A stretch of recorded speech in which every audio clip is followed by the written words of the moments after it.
Au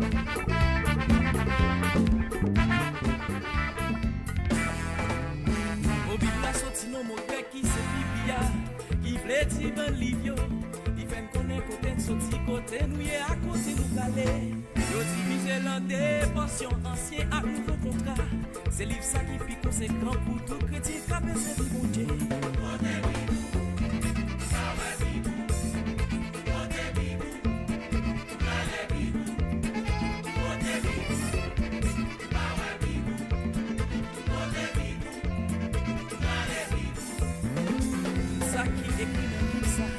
L'esprit mon Dieu sorti, l'a servi pour montrer nous qui j'en pour marcher dans le pouvoir mon Dieu. On salait l'ennemi en campé, nous va camper avec parole là. Parole ça qui va nous victoire sous toute la terre qui a campé devant nous.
Chaque matin, me lever, moi les bibles, moi. Nous connaissons promesses, nous avons gagné sur vie, moi. Alors, est-ce public pour contacter dans la Bible, ça? Jacques, Jean, dépôt des paroles là, et ou même si papa, pour qu'il soit pas les Bibles, là, c'est là qui est la joie, c'est là qui est la victoire, des petites révélations. Yeah.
Samuel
Jean 16, versets 7 à 10. Cependant, je vous dis la vérité.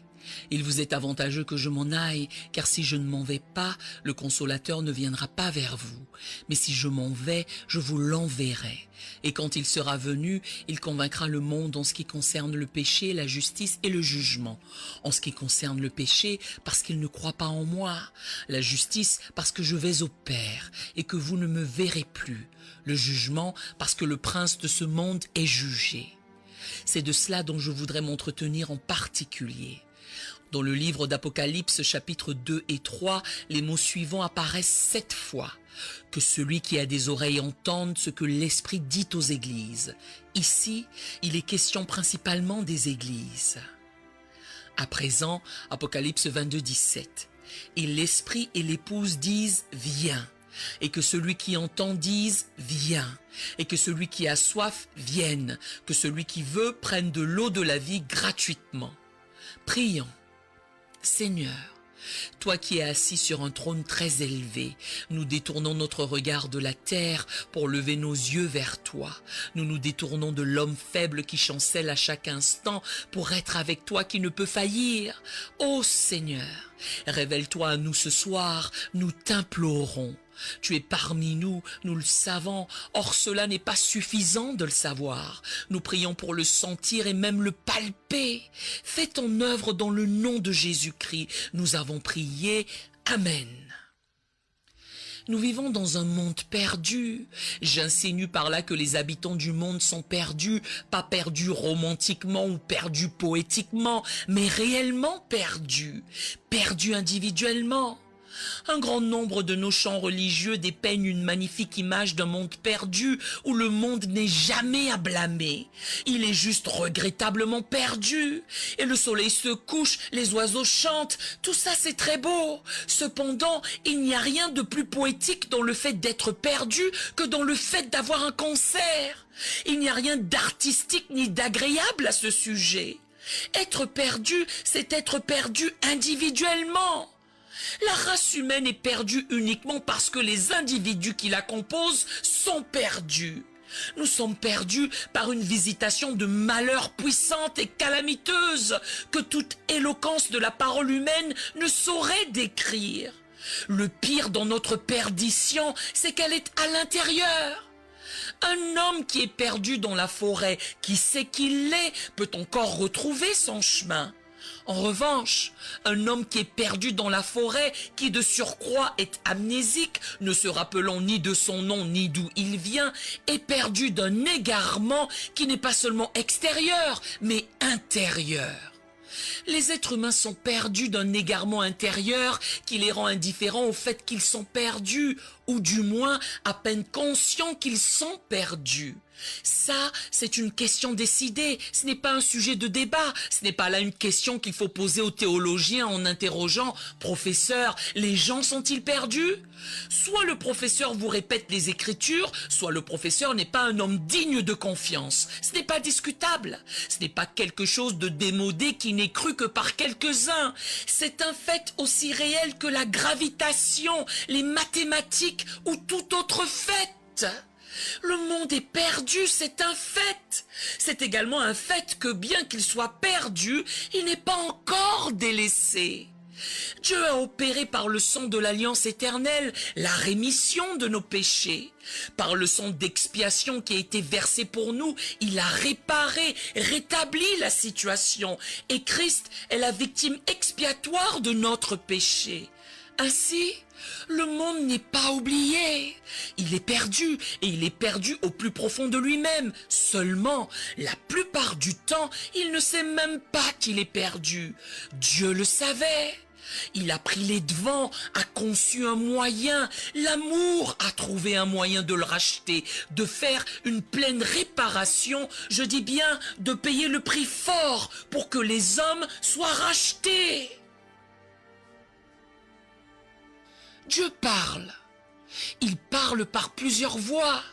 Il parle par la conscience, il parle par son amour, il parle par la raison, il parle par la mort, il parle par sa parole, il parle par son esprit. De toutes les voix claires, fortes, faciles à distinguer, la voix de l'esprit est la plus limpide, la plus audible. C'est la voix de l'esprit qui donne un sens grave et sérieux à toute autre voix. En effet, aucun des théologiens du monde ne pourrait soutenir que l'homme est perdu ou montrer qu'il y a un chemin retour, à moins que le Saint-Esprit ne soit là pour que les gens le perçoivent dans leur cœur. Il est possible de voir une chose avec notre intellect et de ne pas l'appréhender du tout dans notre cœur. Il y a deux sortes de connaissances. Il y a la connaissance que vous avez dans votre esprit et la connaissance que vous avez vécue, la connaissance que vous avez expérimentée à l'intérieur de vous. Le Saint-Esprit a une façon merveilleuse, mystérieuse de vous faire vivre dans et par la connaissance que vous n'aviez auparavant que dans votre esprit. Dieu dit, « Adam, où es-tu ? Si quelqu'un a soif, qu'il vienne à moi. Venez à moi, vous tous qui êtes fatigués et chargés. » C'est le Saint-Esprit qui donne un sens à ses appels, à ses voix. Notre Seigneur Jésus a articulé dans le texte que j'ai lu dans Jean 16 que quand le Saint-Esprit viendrait, lui, le Consolateur, il ferait trois choses. Véritablement, il est venu pour confirmer trois choses.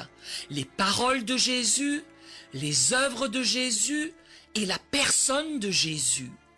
Quand l'homme appelé Jésus de Galilée a marché sur la terre, il a prononcé les paroles les plus nobles qui aient été formulées par un enseignant religieux depuis le début des temps. Et il a fait les revendications les plus étonnantes, les plus stupéfiantes à propos de lui-même. Les écrits des grands maîtres religieux du monde, des religions non chrétiennes, me sont raisonnablement familiers. Je peux vous dire, et je sais que les spécialistes le confirmeront, que personne n'a jamais fait les déclarations que Jésus a faites à son sujet. Aucun autre enseignant n'a dit « Avant qu'Abraham fût, je suis ». Aucun autre enseignant n'a dit « Je voyais Satan tomber du ciel ». Aucun autre enseignant n'a dit qu'il était dans le sein du Père. Aucun autre enseignant n'a dit « Moi le Père et nous sommes un ». Aucun autre enseignant n'a dit « Je vais vous préparer une place dans la maison de mon Père ». Aucun autre enseignant ne l'a dit. Aucun autre enseignant n'a dit que lorsque la fin viendrait, que lui, l'enseignant, serait assis sur son trône, jugeant les nations de la terre et que devant le trône, toutes les nations seront assemblées devant lui. Aucun autre enseignant n'a de tout temps osé dire cela. Aucun enseignant n'a dit « Détruisez ce temple et en 3 jours, je le relèverai ». Aucun enseignant ne s'est risqué à dire cela. Aucun enseignant n'a dit « Je suis le chemin, la vérité et la vie, et nul ne vient au Père que par moi ». C'étaient des affirmations époustouflantes. Ces mots étaient nobles. Le Saint-Esprit est venu comme un témoin immédiat, silencieux et pénétrant pour confirmer les proclamations de Christ. En conséquence, ce n'est pas l'érudition qui confirme les paroles de Christ, ce n'est pas la connaissance théologique, mais la présence pénétrante, admirable du Saint-Esprit qui donne la puissance à la parole.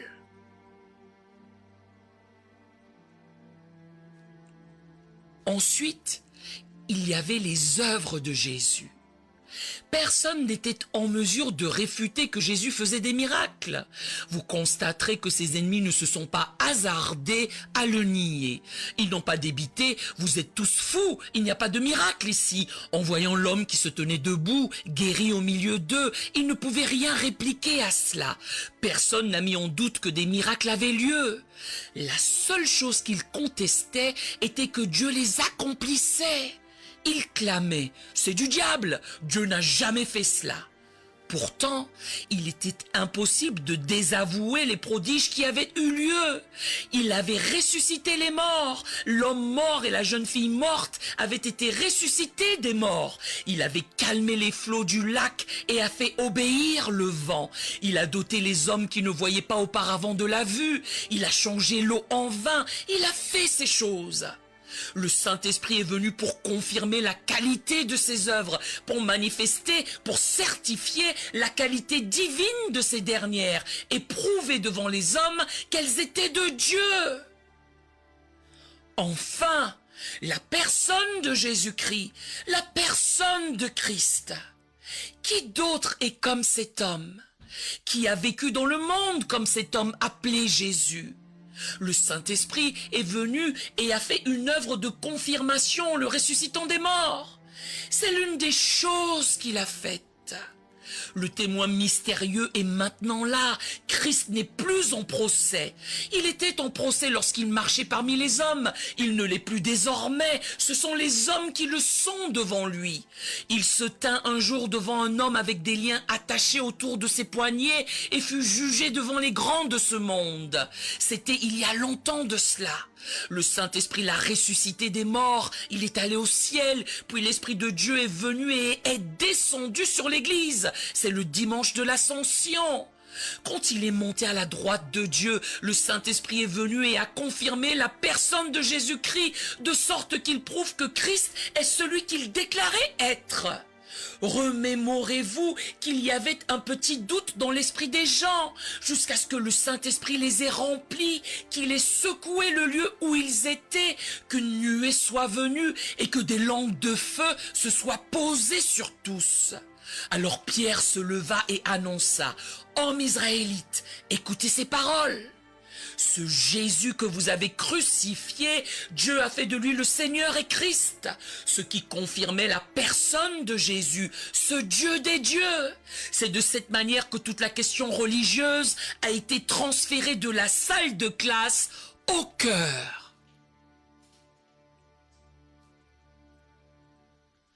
Il y a un trône où un homme est assis, et cet homme est Jésus-Christ le Seigneur. Il y a un trône où les hommes ne peuvent aller. Il y a un trône où tous les hommes ne vont pas, ceux qui pourraient vouloir détrôner Jésus-Christ le Seigneur. Cet homme qui est assis sur ce trône est investi d'autorité, de puissance, de jugement et de justice, de sorte qu'il est capable d'exercer toute autorité dans le ciel et sur la terre, et son nom est Jésus-Christ le Seigneur. Le Saint-Esprit est là comme son témoin pour rendre témoignage de lui dans le cœur. Effectivement, lorsque Jésus parlait, il s'adressait aux oreilles du peuple, tandis que le Saint-Esprit pénètre dans le cœur des gens et leur parle. Il leur parle d'une manière que même l'homme Jésus n'a pas pu faire. Il nous a prévenus qu'il valait mieux pour nous qu'il s'en aille, puisqu'en partant, il enverrait le Consolateur, et lorsqu'il viendrait, il transpercerait les cœurs. Il viendrait et réprouverait, c'est-à-dire convaincrait le monde de péché, de justice et de jugement. Ce saint témoin est ici, et il parle de Christ en toutes choses. Tel vous le traitez, tel vous traitez Christ. Tel vous traitez la voix de l'Esprit, tel vous traitez Christ. Le sort de chacun de nous ne dépend pas des preuves historiques. Ayez cela à l'esprit. S'il fallait prendre des preuves historiques et déterminer si Jésus était le Fils de Dieu ou non, les érudits ainsi que ceux qui savent comment prendre des preuves et en tirer des conclusions pourraient décider que Jésus était le Fils de Dieu. Au contraire, les simples d'esprit, les incultes, n'y parviendraient pas, d'autant qu'ils ne connaîtraient rien des règles de l'évidence. Il leur serait inenvisageable d'arriver à une conclusion appropriée au sujet de Jésus, même si les faits leur étaient présentés. Toutefois, le Saint-Esprit passe outre tous les arguments, toutes les accumulations de preuves dans les témoignages. Le Saint-Esprit va au-delà de ces éléments pour aller à la conscience. Il sort la question de Jésus et de la relation de l'homme à Jésus du domaine de la raison pour la placer dans le domaine de la conscience et de la morale. Notre destin ne dépend de ce fait pas de preuves historiques, mais de la présence invisible qui rend témoignage à la vie intérieure et de notre réaction à cette voix intérieure. Cette voix intérieure se servira des faits historiques, comme je le fais ce soir, bien qu'elle ne repose pas sur la raison qui se base sur les faits historiques. Lorsqu'un homme se présente, tel je crois le faire ce soir, dans la puissance du Saint-Esprit pour s'adresser aux hommes, le Saint-Esprit est avec lui et il confirme la parole par des signes. Les signes peuvent être extérieurs ou bien dans le cœur de la conscience de l'homme. C'est le cœur et la conscience qui m'intéressent tout particulièrement. Pendant que l'homme babille, le Saint-Esprit attend et observe. Il décide et choisit. Il attend et sélectionne. Il décide et veille. Le Saint-Esprit observe en permanence car il est en train de trier un peuple parmi les nations du monde. Il est en train de choisir un peuple pour son nom. Il observe et attend. Tout cela pour qu'il ne fasse pas d'erreur. D'ailleurs, vous ne pouvez pas l'abuser, souvenez-vous-en. Vous ne pouvez pas tromper le Saint-Esprit, bien que vous puissiez enjôler le prédicateur. J'ai été joliment leurré par un homme qui m'a certifié être converti quand c'était un mensonge. Je l'ai cru. Cela dit, le Saint-Esprit n'est jamais dupe. Il n'est jamais induit en erreur. Il est Dieu. Il est la présence invisible. Il est le plus important parmi nous ce soir. Il est là. Et ce faisant, il prend les mots que je prononce et les fait sortir de leur dimension humaine ordinaire pour les faire passer au rang du divin. Rappelez-vous que de la même manière que vous les traitez, vous le traiterez lui. Que celui qui a des oreilles entende ce que l'Esprit dit, Apocalypse 3, 22. Et l'Esprit et l'épouse disent, viens. Et quand le Saint-Esprit viendra, il convaincra. Je tiens à souligner qu'il ne s'occupera pas de questions mineures. Les gens tentent d'échapper à ce travail de pénétration du Saint-Esprit. Ils prétendent, je cherche la lumière, j'entends cela tout le temps. Je cherche la lumière, je n'y crois pas. Je trouve cela invraisemblable que quelqu'un proclame honnêtement, et je ne suis pas hypocrite, je cherche la lumière, alors que le Saint-Esprit est parmi nous. La lumière est venue. La lumière du monde, c'est Jésus. Je suis la lumière du monde. Celui qui me suit ne marchera pas dans les ténèbres. Jean 8, 12. Et l'Esprit du Dieu vivant confirme le fait que Jésus est la lumière du monde. L'homme ou la femme, notamment les jeunes et les étudiants qui s'imaginent chercher la lumière, se leurrent, puisqu'ils ne la cherchent pas. Ce sont les ténèbres qu'ils cherchent. Ils ne cherchent pas la lumière, puisque la lumière a déjà brillé. Que penseriez-vous d'un homme qui se tiendrait sur un terrain vague à 10 heures du matin durant une matinée ensoleillée d'une température de 21 degrés? Vous allez vers lui et lui demandez « Que faites-vous ici ?» Il vous répond « Je cherche la lumière. » Ah bon ? Pourquoi ? Êtes-vous aveugle ? Non, je ne le suis pas, mais je cherche la lumière. Je cherche la lumière. Vous comprendriez immédiatement qu'il ment ou qu'il a perdu la tête, puisque ça n'a pas de sens de chercher la lumière quand le soleil scintille de tous ses feux. Jésus-Christ est la lumière du monde et le Saint-Esprit est ici. Il n'a pas déserté le monde, il n'est pas parti, il est ici ce soir. Il est ici pour nous confirmer au plus profond de nous-mêmes qu'il est la lumière du monde. Il est la lumière, venez à lui. Venez à moi, vous tous qui êtes fatigués, chargés, et je vous donnerai du repos. Matthieu 11, 28. Entendez ce que l'Esprit fait connaître.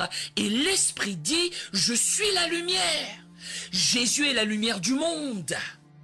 En ce cas, ne me rabâchez pas que vous cherchez la lumière. Si vous la cherchiez, vous iriez directement à Jésus-Christ, puisqu'il est la lumière du monde. D'autres déclament « Je ne suis pas sûr du baptême, je ne suis pas sûr de savoir quel genre de baptême est le bon. » Le Saint-Esprit n'a aucunement révélé qu'il discuterait, argumenterait ou raisonnerait avec les hommes au sujet de la question de l'eau. Ce qui importe n'est pas l'eau. Il a parlé de péché, de justice et de jugement. C'est cela qui compte. Je considère que la forme de baptême que j'ai choisie est la bonne, mais je sais aussi que le Saint-Esprit ne passe pas son temps à débattre du sujet du baptême avec les hommes.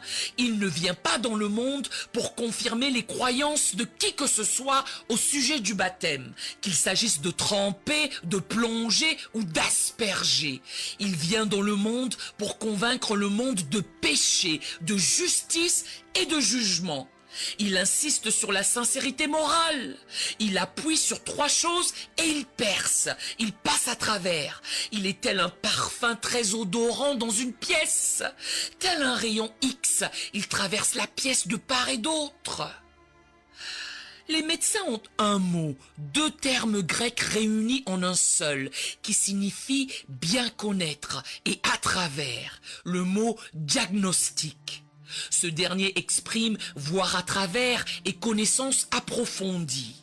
Le Saint-Esprit est un diagnostic, il passe à travers, il nous connaît entièrement. Personne ne peut se soustraire à ce fait. Il transperce plus profondément que l'épée n'a transpercé Jésus. Si quelqu'un s'interroge à ce sujet, laissez-moi vous exposer les faits.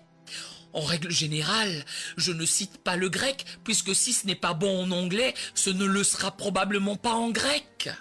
D'ordinaire, quand un jeune homme cite en grec, il démontre qu'il a été à l'école biblique. Néanmoins, permettez-moi de vous faire remarquer quelque chose en grec. Laissez-moi vous faire découvrir qu'il y a deux endroits dans la Bible où un certain mot est employé. À un endroit précis, il est traduit en anglais comme suit. Mais un des soldats lui perça le côté avec une lance. Jean 19, 34. C'est le verbe percer. Ce mot percer est cette épée longue, tranchante qui a été lancée dans sa poitrine. Elle y est entrée, il a frémi, a tremblé et s'est immobilisé. De l'eau et du sang a jailli tout autour d'elle. C'est le mot percer. Plus tard, quand il fut ressuscité d'entre les morts, que cette blessure fut à toujours refermée, qu'il fut un homme glorifié, il monta à la droite de Dieu et envoya le Saint-Esprit. L'Esprit descendit sur eux, Pierre se leva, se mit à prêcher, et pendant qu'il prêchait, ils eurent le cœur vivement touché ou piqué. Acte 2, 37. Le mot piqué est un mot grec qui exprime plus aigu et plus profond que le mot percer. Ce qui implique que lorsque le Saint-Esprit a parlé aux gens et a transpercé leur cœur, ils ont été transpercés plus profondément que Jésus n'a été transpercé. Jésus a été transpercé par une lance. Ils ont été transpercés par les paroles du Saint-Esprit. Le mot grec pour piquer est plus fort que celui de percer. Faites des recherches, vous verrez que c'est le cas. Il signifie que la parole de Dieu est allée plus profondément dans la conscience des auditeurs que la lance n'est allée dans le sein de Jésus. C'est de la sorte que le Saint-Esprit agit. Il y a trois choses vitales sur lesquelles il nous perce. Premièrement, le péché. Le péché parce qu'il ne croit pas en moi. Cela a conduit certains hommes à enseigner de manière erronée que l'incrédulité est l'unique péché. Non, l'incrédulité est un signe, une preuve du péché. L'incrédulité est aussi un péché. L'incrédulité est un signe de la présence du péché. Car la foi, mes frères, est une chose morale, pas intellectuelle. Si les prédicateurs de Toronto entendaient cette affirmation ce soir, s'ils se mettaient à la prêcher et à la comprendre, cela transformerait les églises de Toronto en un mois. La foi n'est pas une chose intellectuelle, c'est une chose morale. C'est une question de conscience, de vie dans le Saint-Esprit et pas du tout une question de raisonnement. Il a affirmé, il transpercera, il convaincra le monde de péché parce qu'il ne croit pas en moi. Il prouvera que leur incrédulité est le résultat de leur péché. J'affirme que la foi est une chose morale, elle n'est pas intellectuelle, et aucun homme ne peut croire de manière salvatrice en Jésus-Christ si ce n'est par un don de Dieu. Dieu doit vous faire un don pour que vous croyiez de manière salvatrice en Jésus-Christ, sinon vous n'en serez pas capable. Voilà pourquoi il est si tragique d'accueillir des gens par des cartes et des poignées de main sans savoir s'ils ont vraiment cru ou non. La foi est un don de Dieu à l'homme pénitent. Lorsque le Saint-Esprit perce mon péché comme le côté de Jésus a été percé, que je tremble et gémisse, à ce moment-là, Dieu me permet de croire en son Fils. Il y a une génération de cela, on racontait dans les cercles fondamentalistes qu'il ne s'agit plus de la question du péché, mais celle du Fils. Que tout dépend de si vous croyez que Jésus est le Fils de Dieu ou non, que le péché n'a pas d'importance. Je n'ai jamais cru à cela, je le crois encore moins aujourd'hui. Le problème n'est pas du tout la question du Fils, cela a été pris en charge lorsque le Saint-Esprit est venu. Le problème est la question du péché, mes frères. Si quelqu'un veut faire ma volonté, il connaîtra si ma doctrine est de Dieu ou non. Jean 7, 17 atteste, quiconque croit en Jésus-Christ et veut faire la volonté de Christ saura que la question du Fils est réglée. Le Saint-Esprit a conclu la question du Fils, à savoir si Jésus était Fils de Dieu ou non. Il a résolu cette question lorsqu'il est descendu à la Pentecôte. C'est donc la question du péché qui compte désormais. Vous croirez que Jésus est le Fils de Dieu quand le Saint-Esprit aura percé votre cœur de la conviction de votre péché, vous le croirez. Vous ne le croirez pas parce que vous avez lu 5 livres pour le prouver. Vous le croirez parce que c'est l'affaire du Saint-Esprit de témoigner à la personne des œuvres, des paroles de Jésus et de confirmer qu'il est le Messie, le Fils de Dieu. Le péché non confessé rend la foi salvatrice inconcevable. Les gens luttent pour croire, ils luttent principalement parce qu'ils sont accrochés à leur péché. L'homme qui aime son péché est incapable de croire. Vous ne pouvez pas être noir et blanc en même temps. Vous ne pouvez pas être ténèbres et lumière en même temps. Vous ne pouvez pas être malade et bien portant en même temps. Vous ne pouvez pas être bon et mauvais en même temps. Vous ne pouvez pas aller au nord et au sud en même temps. D'où vous ne pouvez pas croire quand vous avez le péché dans le cœur, puisque l'un est l'antithèse de l'autre. Mais si quelqu'un veut faire ma volonté, il connaîtra. Quand j'aurai écouté et cédé à la voix pénétrante du Saint-Esprit au sujet de mon péché, c'est là que je croirai qu'il est le Fils. Deuxième chose, il est venu pour percer, pour convaincre et persuader au sujet de la justice parce que je vais au Père. La preuve évidente de la condition morale du monde est qu'un seul homme juste s'est tenu dans le monde, mais le monde n'a pas voulu de lui. Un seul homme juste est venu dans le monde, et ce dernier l'a rejeté. Les hommes justes qui ont vécu dans le monde ont été assez injustes pour que les autres soient à l'aise. Si ces derniers ne paraissaient pas assez pécheurs et injustes pour que les autres soient à l'aise, on les jetait généralement en prison ou on les brûlait au bûcher ou autre. Jésus-Christ était le seul homme suprêmement saint. Ils ont objecté, nous ne voulons pas que cet homme règne sur nous. Le seul homme juste n'a pu que séjourner 33 ans. Ils l'ont tué et fait disparaître de la terre. Mais Dieu l'a ressuscité des morts et l'a placé à sa droite. Troisième chose, la voix de l'Esprit aujourd'hui est celle du jugement. Mieux vaut pour les amoureux du péché, mes frères, de ne jamais ressusciter des morts. Je vais citer un poète iranien non-croyant, Omar Khayyam, dans un sermon chrétien. « Ô amour ! Si toi et moi pouvions conspirer contre le sort pour empoigner tout entier ce triste schéma des choses, ne le mettrions-nous pas en pièces pour pouvoir par la suite le remodeler pour qu'il soit plus proche du désir de notre cœur ?» C'était le cri du poète persan, du soufi. Nous avons tous souhaité pouvoir prendre ce triste tableau des choses et le refaire. S'il m'était donné de refaire certaines choses, je referais Eichmann. J'aurais aimé le refaire et adjurer. Oh mon Dieu, ne le fais naître en aucune circonstance, ou alors qu'il soit comme l'a formulé Job, porté des genoux de sa mère jusqu'à la tombe. Quelle tragédie de vivre dans le monde, de respirer l'air de Dieu, de se prélasser au soleil de Dieu, de boire l'eau, de manger la nourriture de la terre, de vivre, d'être à son aise sur la terre et de pécher à chaque instant pour à la fin mourir.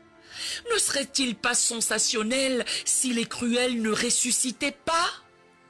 Dieu a créé l'homme à son image et l'a gratifié d'une responsabilité morale que le Tout-Puissant lui-même ne peut changer.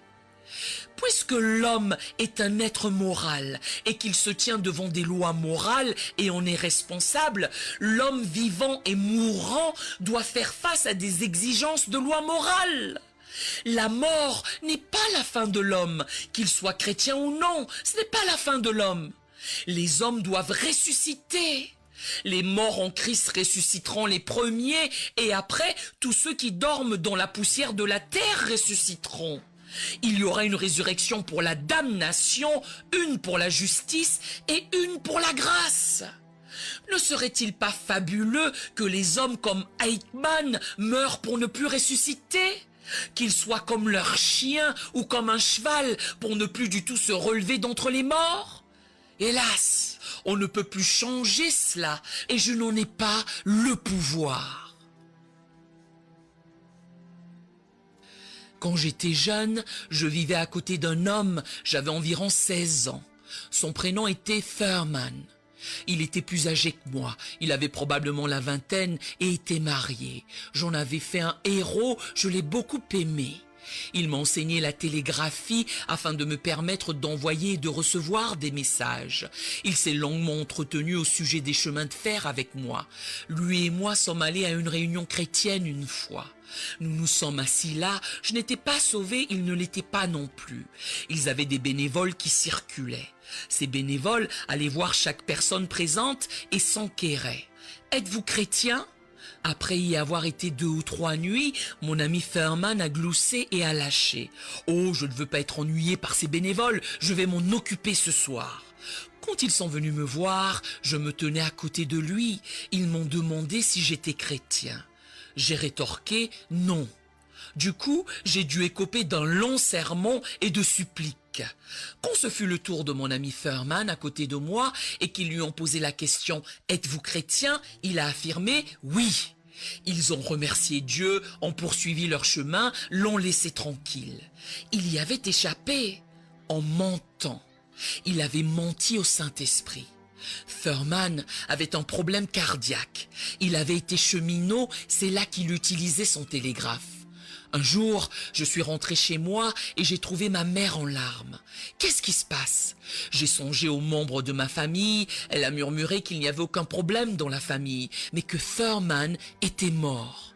Il était assis montre en main dans son salon. Étant cheminot, chaque fois qu'il entendait le sifflet d'un train, il cherchait à savoir quel train n'était pas à l'heure. Il a sorti sa montre tout en bavardant avec sa sœur et lui a certifié que le numéro 6 était à l'heure. Elle a répondu en grognant. Je suppose qu'elle était habituée à l'entendre. Puis, elle s'est adressée à lui, mais il n'a pas réagi. Elle s'est tournée vers lui, il avait la tête baissée sur sa montre. Elle est allée le toucher, il était mort. Il est mort, assis sur sa chaise. Je n'étais pas chrétien, je n'étais pas encore converti. Cela dit, j'aimais cet homme. Je suis monté et je me suis mis à genoux dans ma chambre. Un pécheur priant pour un pécheur. J'ai plaidé.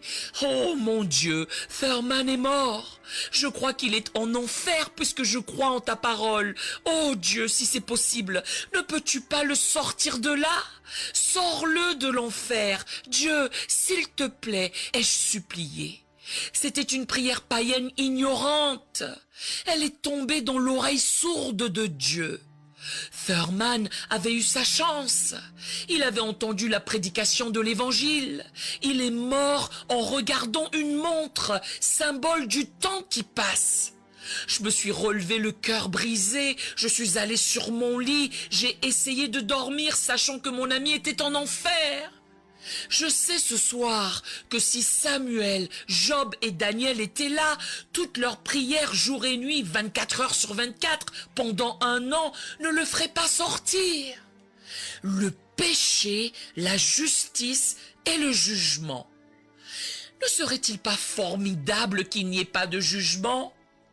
Pourriez-vous ou voudriez-vous vivre au ciel dans un univers où il n'y aurait pas de jugement ?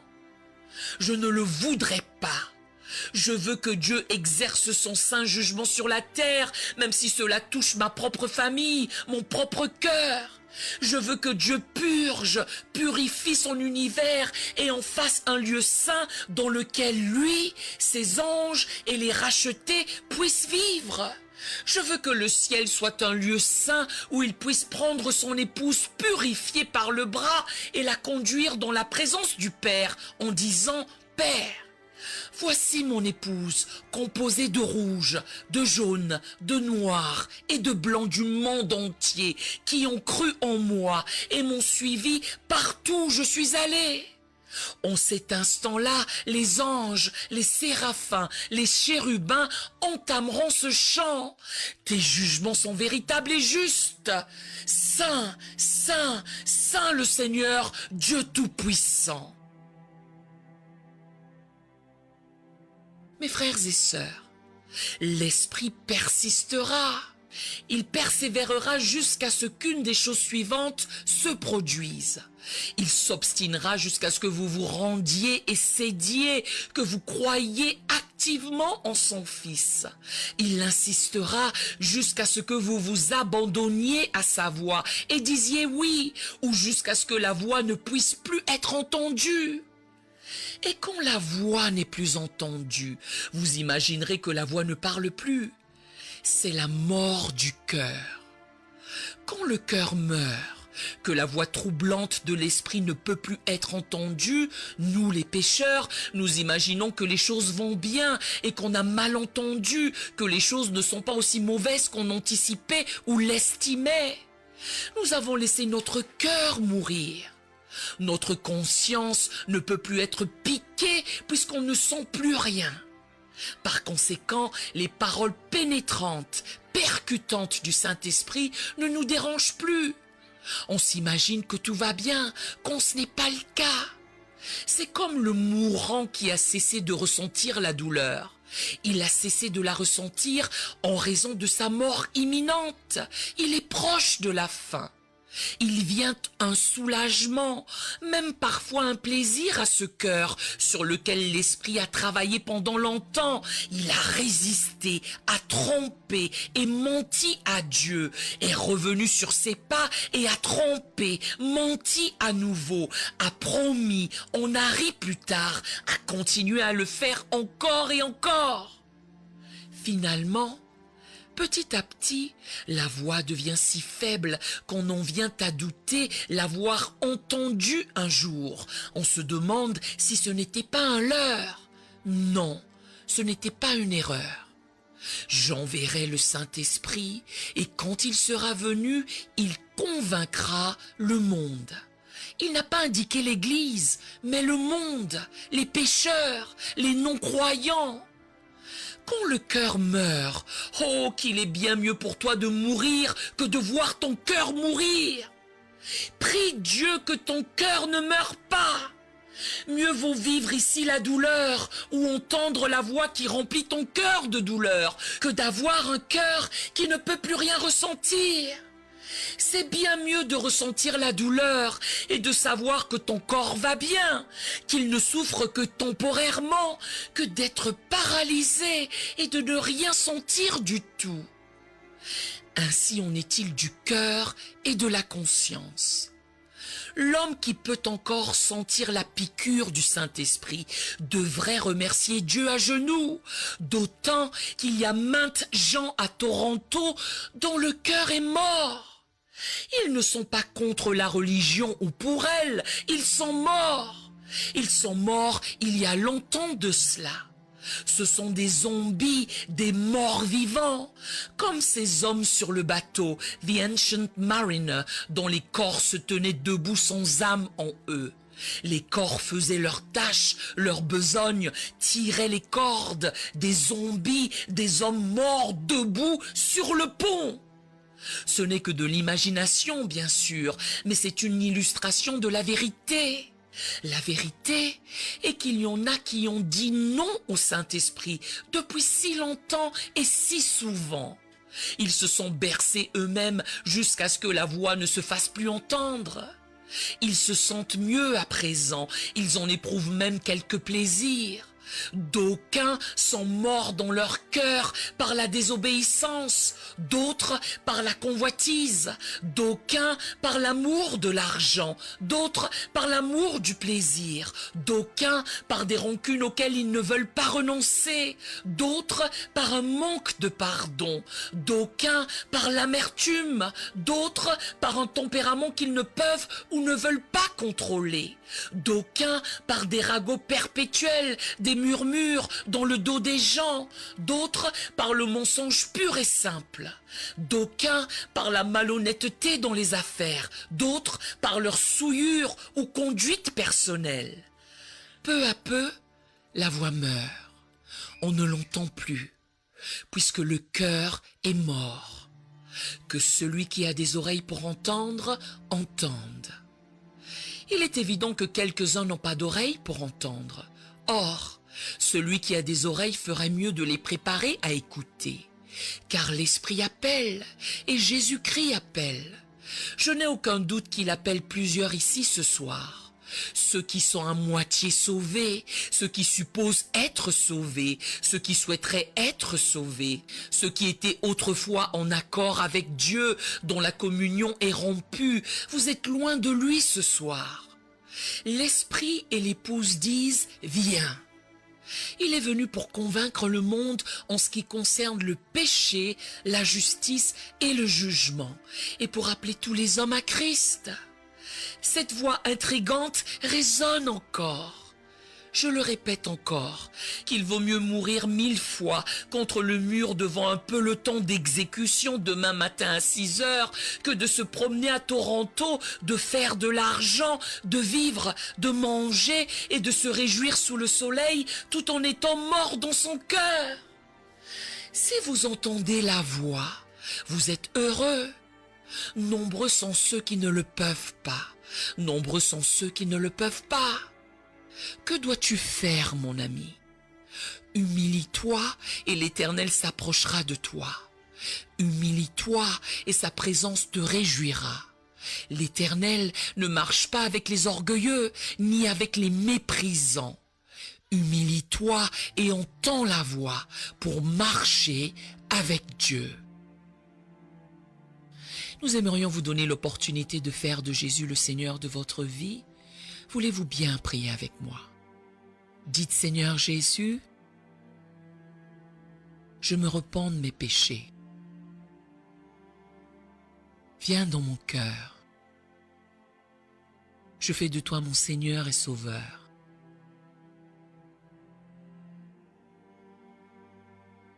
Et merci, Seigneur, pour le baptême du Saint-Esprit en moi. Dans le nom de Jésus. Par cette simple prière, nous croyons que vous êtes nés de nouveau, allez dans une bonne église qui est basée sur la Bible, donnez à Dieu la première place. Nous espérons de tout cœur que ce message vous encouragera. Si vous connaissez quelqu'un qui puisse être encouragé, s'il vous plaît, envoyez-le lui. Édifions le corps de Christ ensemble. Nous publions un nouveau message chaque lundi et un message court chaque jeudi. Appuyez sur la cloche des notifications pour vous le rappeler. Merci infiniment.